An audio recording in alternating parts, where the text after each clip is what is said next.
Italy is one of the greatest football nations in history. 4 World Cup trophies, countless legends. But in one of the biggest shocks football has ever seen, Italy failed to qualify for not one, but 2 consecutive FIFA World Cups. Good morning, guys, and welcome to Flop Files. Right, let's dive into this explainer. Because honestly, what we're looking at here isn't just some run of bad luck on the pitch. No, we're witnessing the literal, systemic collapse of a sporting empire. Part 1, the fall of a giant. To really grasp the sheer gravity of this situation, you have to remember where Italy used to be. I mean, for decades, the Azzurri were the absolute boogeymen of international football, right? Tactical masterminds, unbreakable defenders. But just look at how this disaster actually played out. Back in 2006, Italy lifted the World Cup. They were quite literally on top of the world. But then, a slow, agonizing decline that bottomed out with a total failure to qualify in 2018. Now, I know what you're thinking. You're probably pointing to 2020 saying, wait, didn't they literally just win the European Championship? And yeah, they did. But that incredible Euro 2020 victory, it was kind of a beautiful illusion. It just masked a deep, systemic rot that immediately dragged them right back into the abyss. We're talking consecutive World Cup misses in 2022, and with the way things are looking, they are staring down the barrel of the 2026 cycle too.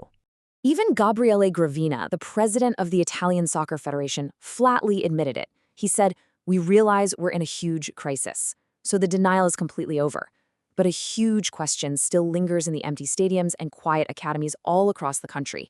What exactly is fueling this unprecedented nightmare?" Part 2. Unmasking the systemic crisis. So, to find the root of this crisis, we actually have to look away from the heartbreak on the pitch for a second and step into the suffocating realities of the boardroom. At the absolute heart of this nightmare is one staggering number: 5.5 billion euros. That is the amount of accumulated debt that is currently drowning Italian clubs. And that's paired with annual losses of more than 730 million euros. The entire ecosystem is financially underwater, just crippled by outdated infrastructure, mismanagement, and this toxic over-reliance on immediate results just to stave off bankruptcy. But here's the thing, the financial rot, that's only half the story. Get this.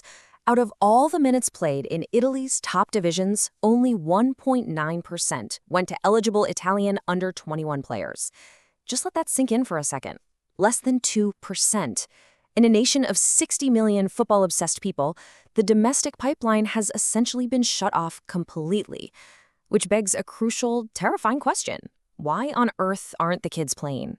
Part 3. The flawed talent narrative. Well, the youth pipeline isn't just physically broken, it's conceptually flawed. The real answer lies deep down in the psychological and cultural roots of Italian football. And this brings us to a really fascinating study published in Frontiers in Psychology. Researchers looked at how the Italian sporting press, specifically the major outlets, how they actually construct the narrative of what talent looks like. You see, the media heavily influences parents, coaches, and clubs, which creates this incredibly rigid, almost deterministic set of expectations. They don't just report on talent, they literally dictate what talent has to look like to even be considered legitimate. And the crucial point here is how this narrative completely distorts development. The Italian press absolutely glorifies precocity. They celebrate early physical bloomers, immediate statistical dominance, and kids who are rushed into playing up against older age groups. They demand immediate results, right now. But that stands in stark contrast to actual, sustainable talent development. Sustainable growth requires long-term patience, psychological resilience, and most importantly, making room for late bloomers. By obsessing over whoever happens to be the biggest and fastest at age 12, the Italian system structurally biases itself against late bloomers, which means the real problem might not just be a lack of talent, but a system that is deliberately designed to crush it. If you're enjoying this story, subscribe to Flop Files and share this explainer with a football fan. Because right now we're going to look at the desperate measures being drafted to try and pull Italian football back from the brink. Part 4. A radical reform plan. The panic has officially reached the highest levels of government. Enter Senator Paolo Marcheschi. He's put forward some incredibly sweeping legislative proposals designed to force the entire football system to change its ways before it completely flatlines. Let's break down these financial fixes, because they're basically a direct assault on club mismanagement. First off, they want to tie 15% of all TV rights revenues directly to sustainability and youth development. Basically, you want television money? Play the kids and balance your books. There's also a 5% bonus on the table for keeping accounts balanced for 3 consecutive years. But they're also hunting for new revenue streams. The plan includes routing 10% of fines from illegal audiovisual piracy directly into grassroots sports facilities. And, perhaps most radically, hitting sports betting with a 2% tax. And the redistribution of this new revenue is incredibly aggressive. Listen to this.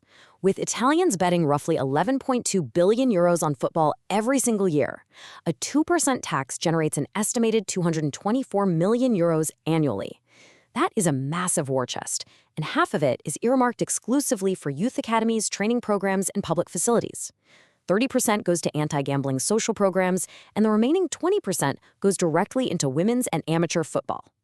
It's basically a massive wealth redistribution right down to the grassroots. They're also targeting the structural chaos of the transfer market. The plan introduces a reverse charge VAT on domestic transfers just to stop these crazy cash flow imbalances. It ruthlessly caps agent commissions at 5%, which is way down from the astronomical fees bleeding clubs dry right now, potentially saving clubs around 100 million euros. And it creates a transfer guarantee fund to stop the domino effect of clubs defaulting on payments to one another. It's a huge overhaul, but will these financial band-aids actually be enough to get the young players on the pitch? Part 5. Rebuilding the youth pipeline. Okay, so fixing the bank accounts is step 1. Step 2 is much, much more aggressive, mandating that the missing Italian youth are finally put onto the grass. And here's how they plan to force clubs to act. Number 1, introducing heavy tax benefits. We're talking a 30% reduction in Social Security contributions for under 23 players developed domestically.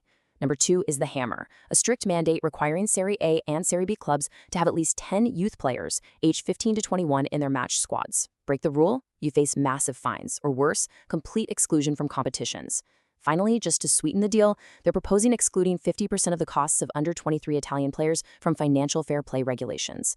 They are quite literally making it significantly cheaper to play a homegrown kid than to go out and buy an aging superstar. But guys, the most dramatic cut of all is this: shrinking the professional leagues. The proposal demands reducing the number of professional clubs in Italy from 100 down to 80. The logic is brutal, but it's clear. The industry is currently crippled by excessive fragmentation and constant bankruptcies. To save the body of Italian football, is amputation the only cure left? Part 6. Can Italy rise again?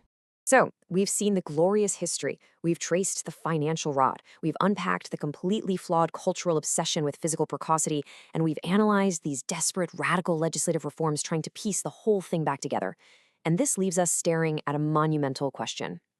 Will these radical reforms, the betting taxes, the squad mandates, the literal destruction of 20 professional clubs, be enough to save Italian football? Or has decades of systemic mismanagement and a toxic media narrative already poisoned the well too deeply? Can legislation truly fix a broken sporting culture? Italy has fallen before and always found a way back. But after missing 2 straight World Cups, the biggest question isn't what happened, it's whether one of football's greatest nations can rise again. Thanks for watching Flop Dials.